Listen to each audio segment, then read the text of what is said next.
Not your average tabletop. Woohoo! Welcome to Not Your Average Tabletop. I'm Zach. And I'm Mac. And today we're giving our first impressions, or really like our probably fifth impressions, of Cat in the Box. Mm-hmm. So it really probably could have been a chippy, but it still seems like we only get it played every now and then, so we haven't consistently played it over and over. But have gotten several plays of it in. Mm-hmm. And yeah, it's a trick-taking game where there are no suits. Yeah, with a twist. As it seems like there's kind of been a little bit of a renaissance of trick-taking games where, they're trying to take new twists on the things, trying to do something a little bit different. And in this one, there are no suits. Well, there's technically 4 suits that could be played, but all the cards that you'll have in your hand are all black. But they could potentially be played as red, blue, green, or yellow. You get to choose the suit. You get to choose the suit. So, that's the thing that makes this one a little bit different. When I first started hearing about this one, I was like, I don't know if that's something that, sounds like a kind of a cool thought process of maybe something like that could work, but I doubt it. But we've played it several times, and I think I was convinced that somehow it does work, and it works pretty cleanly.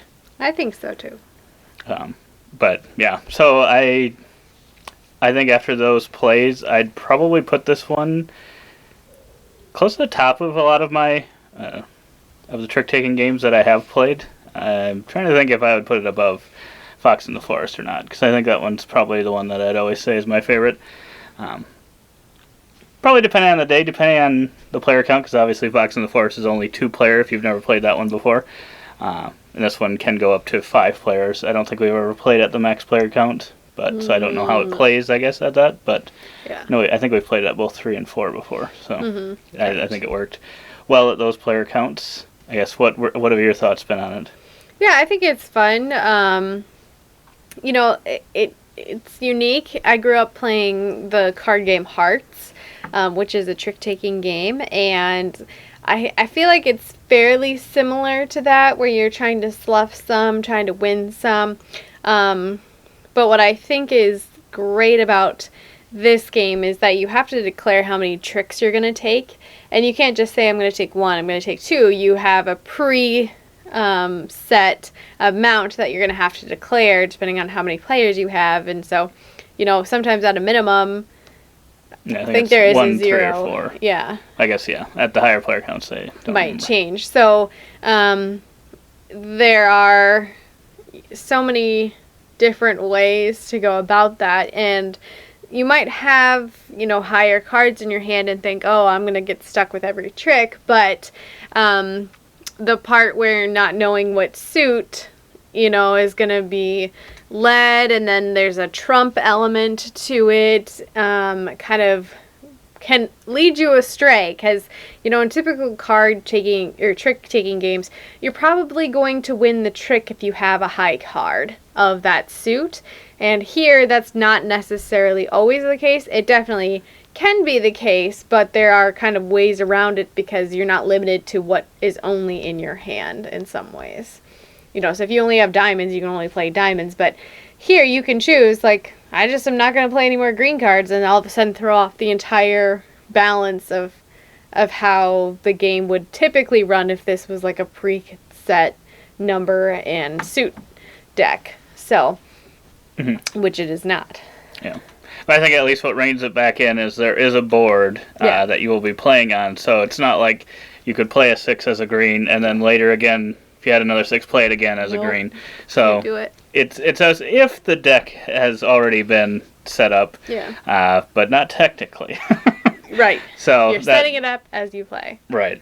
And I think that's the unique thing about it is managing when you say, oh, I'm out of this suit because maybe there's 3 spots left on there, and you're pretty much then saying, well, I can't play any of these cards onto there. But maybe you didn't have those numbers anyway, so you wouldn't have been able to play it.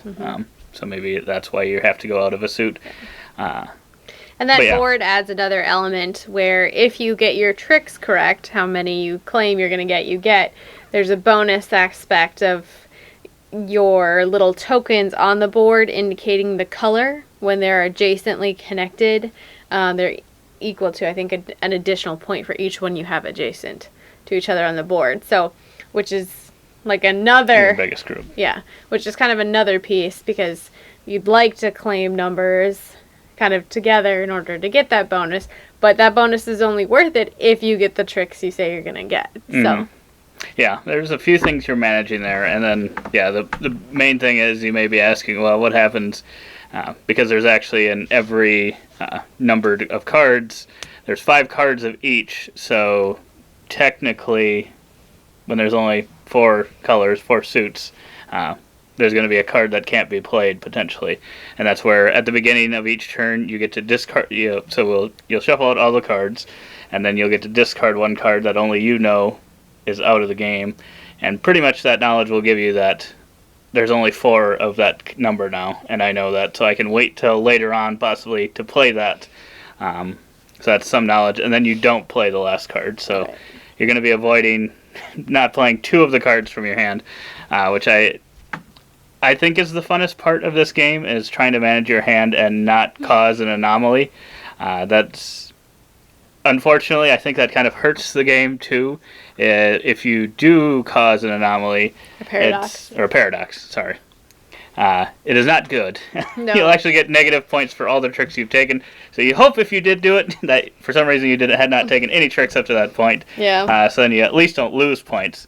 No bonuses. No bonuses. Points, nothing. And I think how it all blends together with those different things that it does, I think it does them kind of well, but the point system itself is definitely not the funnest, because you could get a big group together and not predict that right, which, I mean, it's kind of on you and kind of might not be, because there's also, so the points in the game are either your biggest group if you predict that right, and then however many tricks you take. Yeah.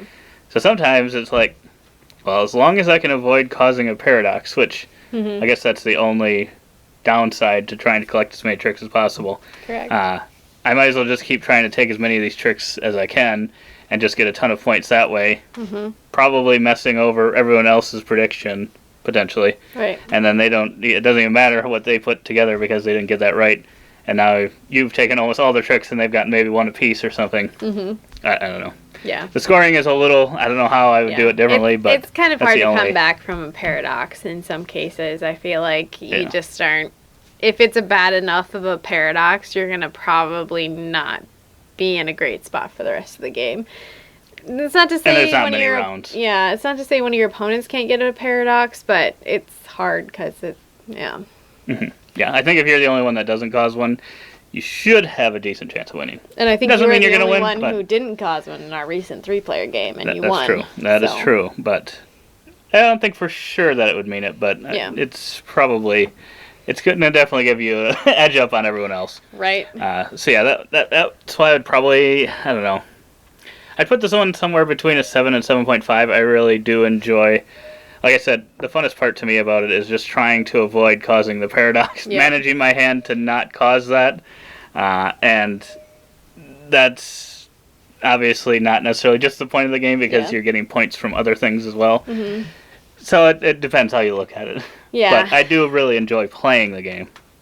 Yeah, I think it's a good one. It's fun to bring out kind of a different style, I would say. I mean, we have trick-taking games, but they're like 2-player or like a co-op game, I think. So I think this brings like a nice different style and kind of a different mentality, I guess you would say. Like so many games I feel like are, just take the trick or whatever, but this is more than just take the trick. And so I think that adds a nice element because I think we'd consider this, a filler game. And I think that's fairly refreshing, I think, to kind of bend your brain in a different way. Yeah, I think you definitely get that from this game, and I would consider it a bit of a filler because it says 30 minutes on here, and I think that's probably going to be right most of the time. Especially if you have played it before, it's going to go really quick. Just sometimes maybe when you're first teaching someone, it might go a little longer. Just trying to get them to understand that seems a little abstract. It could be a little tough, especially if they have not played any trick-taking games at all before. Just because it doesn't. I don't know if it's the best way to learn how to do trick-taking. No. I don't know, because it's like bringing the trick taking concept to another level. So I don't know if if it's your first time with trick taking. I don't know if I'd maybe try something else. Maybe see if you have anyone that plays hearts or any of those other classic ones, just to kind of understand how trick taking works, and then maybe move on to something like this. Yeah. But yeah, we've got an unboxing for this one if you want to check that out. It should be going up alongside this. If you like these videos, give us a thumbs up, subscribe for future content, and as always, don't forget to keep on nibbling on our content.